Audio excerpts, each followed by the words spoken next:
तो यहाँ पर हमें एक ग्राफ दिया हुआ है एफ का और हमसे पूछ रहा है कि at which points on the graph is f x multiplied by f dash x equal to 0। तो चलो पहले इसी पार्ट को ट्राई कर लेते हैं।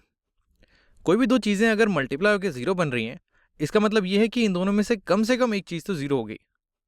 अगर एफ एक्स 0 हुआ तो भी 0 हो जाएगा, ये एफ डैश एक्स 0 हुआ तो भी 0 हो जाएगा, और अगर दोनों 0 हुए तो भी ये 0 हो जाएगा।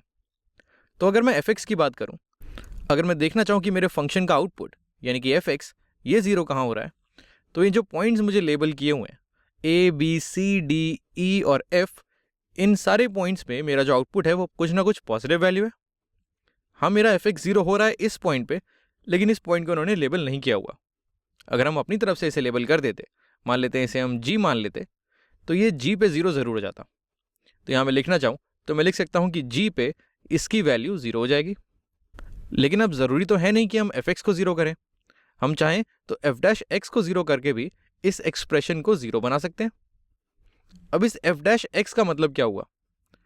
एफ डैश एक्स, जैसा कि हमने पढ़ा है इस चैप्टर में, एफ डैश एक्स होती है किसी भी पॉइंट पे उसकी टेंजेंट की स्लोप की वैल्यू। तो यानी कि अगर मैं ए पॉइंट की बात करूं तो इस पे इसकी टेंजेंट कुछ ऐसे जा रही होगी और इसकी एक नेगेटिव स्लोप होगी, क्योंकि ये एक्स एक्सिस से एक ऑब्ट्यूस एंगल बना रही है, इसकी एक नेगेटिव स्लोप होगी। वैसे अगर मैं सी पॉइंट की बात करूं तो क्योंकि ये एक्यूट एंगल बना रही है, इसकी एक पॉजिटिव स्लोप होगी। ये स्लोप मुझे 0 होती हुई नज़र नहीं आ रही है। 0 स्लोप तब होगी जब एंगल मेरा एक्स एक्सिस से 0 डिग्री होगा, यानी कि एक थोड़ी सी हॉरिजॉन्टल लाइन। एक हॉरिजॉन्टल लाइन मुझे दिख रही है बी पॉइंट पे होती हुई। मैं बोल सकता हूँ बी पे मुझे लग रहा है कि इसकी टेंजेंट की स्लोप 0 होनी चाहिए। अब तुम्हें लग रहा होगा कि शायद डी पॉइंट पे भी इसकी टेंजेंट की स्लोप 0 हो, लेकिन अगर हम ध्यान से देखें तो एक बहुत छोटी सी वैल्यू है, लेकिन ये 0 नहीं है। तो अगर मुझे इसकी एफ डैश एक्स की वैल्यू 0 करनी हो तो मैं बोलूँगा कि वो बी पे 0 हो जाएगी। तो एक जी पॉइंट है जो हमने खुद से प्लॉट किया है, और एक बी पॉइंट है जो हमें इन लोगों ने दिया था। इन दोनों पॉइंट्स पे मैं बोल सकता हूँ कि F x multiplied by f dash x ये 0 होगा। तो चलो अब आगे बढ़ते हैं। यहाँ लिखा हुआ है F x minus 6 upon x greatest इन वैल्यू कहाँ पर होगा। अब ये इतना अजीब सा एक्सप्रेशन, इसकी वैल्यू ग्रेटेस्ट कैसे निकालूं मैं? अब जब भी कैलकुलस में मुझे एक ऐसा अजीब सा एक्सप्रेशन दिया होता है, स्पेशली डेरिवेटिव्स और डिफरेंशिएशन वाले केस में, तो मैं ये देखने की कोशिश करता हूँ कि कहीं पर किसी की स्लोप तो नहीं बन रहा। यानी कि मैं न्यूमरेटर में और डिनोमिनेटर में डेल्टा वाई और डेल्टा एक्स ढूंढने की कोशिश करता हूँ।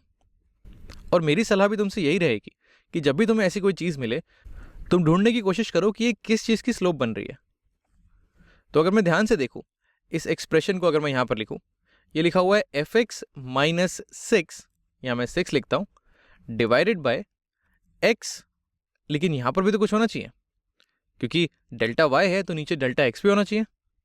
तो एक काम करते हैं, क्योंकि यहाँ पर कुछ है नहीं तो -0 लिख देते हैं। देखते हैं ऐसा करने से हमारी बात बनती है कि नहीं।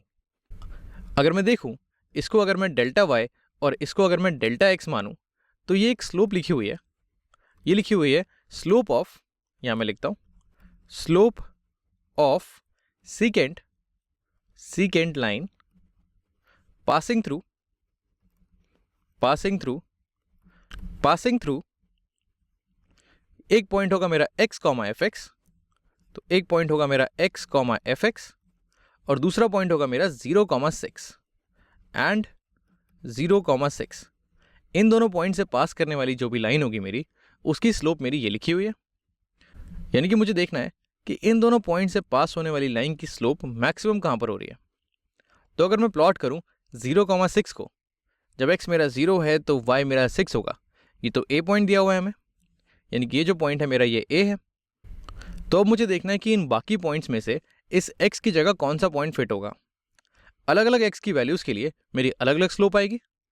तो इसको थोड़ा अगर हम रंगीन बनाएं, इस a पॉइंट से पास होने वाली मुझे कई सारी सीकेंड्स बनानी है और देखना है कि सबसे ज़्यादा स्लोप किसकी होगी। अगर मैं देखूँ b पॉइंट को ज्वाइन करूँ, b को अगर मैं इसे ज्वाइन करूँ, तो ये एक ऐसी लाइन है जो x एक्सिस से ऑब्ट्यूस एंगल बना रही है, यानी कि इसकी स्लोप नेगेटिव है।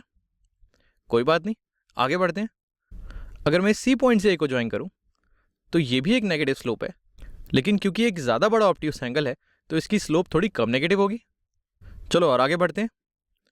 अगर मैं इस डी पॉइंट की बात करूं, इस डी से अगर मैं ए को ज्वाइन करूं तो ये लाइन मेरी ऑलमोस्ट हॉरिजॉन्टल है, इसका एंगल सबसे ज़्यादा है, ये 180 डिग्री तो नहीं है लेकिन 170 के आसपास लग रहा है, तो ये काफ़ी बड़ा एंगल है, इसका मतलब इसकी स्लोप सबसे कम नेगेटिव होगी। फिर अगर मैं और आगे बढ़ूँ, अगर मैं इस ई पॉइंट की बात करूँ तो ये एंगल मेरा वापस से कम होना शुरू हो जाता है, और एंगल कम होना शुरू हो जाता है इसका मतलब मेरी स्लोप और नेगेटिव होनी शुरू हो जाती है। और ये जो मेरा आखिरी पॉइंट है एफ, और अगर मैं अपना आखिरी पॉइंट ज्वाइन करूँ एफ, तो ये जो लाइन है ये इसी के साथ चलती हुई जा रही है, इसकी स्लोप भी काफ़ी नेगेटिव होगी। तो इन सारी लाइंस में से अगर मैं इसे हटाऊं, अब इन सारी लाइंस की अगर हम बात करें तो इन सब की स्लोप नेगेटिव है।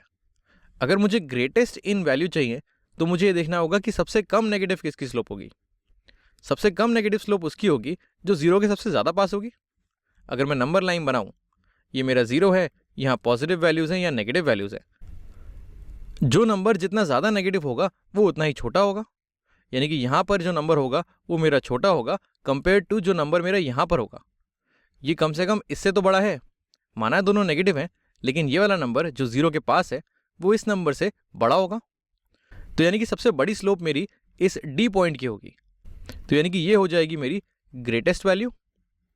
वैसे अगर मुझे सबसे छोटी निकालनी होती तो मैं बोलता कि ये जो बी वाली वैल्यू है ये सबसे ज़्यादा नेगेटिव है, तो ये सबसे छोटी स्लोप होगी, ये सबसे छोटी स्लोप होगी। लेकिन यहाँ पर हमें क्योंकि ग्रेटेस्ट इन वैल्यू पूछ रहा है तो हम बोलेंगे कि ये होगा डी पॉइंट पे।